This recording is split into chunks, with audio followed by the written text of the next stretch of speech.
यानंतर इयत्ता 4थीची विद्यार्थिनी कुमारी शुभांगी चंद्रसेन जाधव. माझा नमस्कार. माझे नाव शुभांगी चंद्रसेन जाधव. वर्ग 4. शिक्षणाचे स्वर्गाचे जिने उघडलेला, शिक्षणाच्या स्वर्गाचे जिने उघडलेला, ती सावित्री आज या जगाची शिलेदार, ती सावित्री आज या जगाची शिलेदार.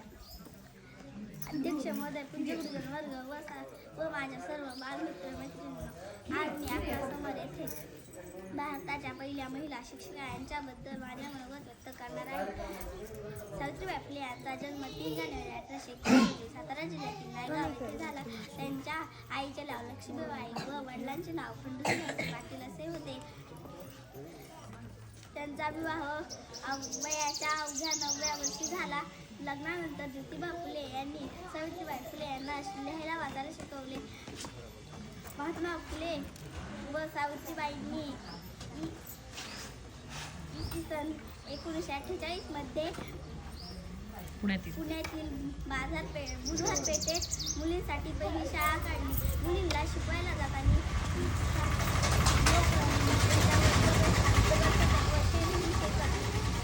तरीही त्या डगमगल्या नाही. त्यांनी मुलींच्या शिक्षणात भर घातली. ज्योतिबांच्या अनेक कार्यात या माऊलीने मोलाचे सहकार्य केले. अशा या माऊलीस माझे कोटी कोटी प्रणाम. जय हिंद.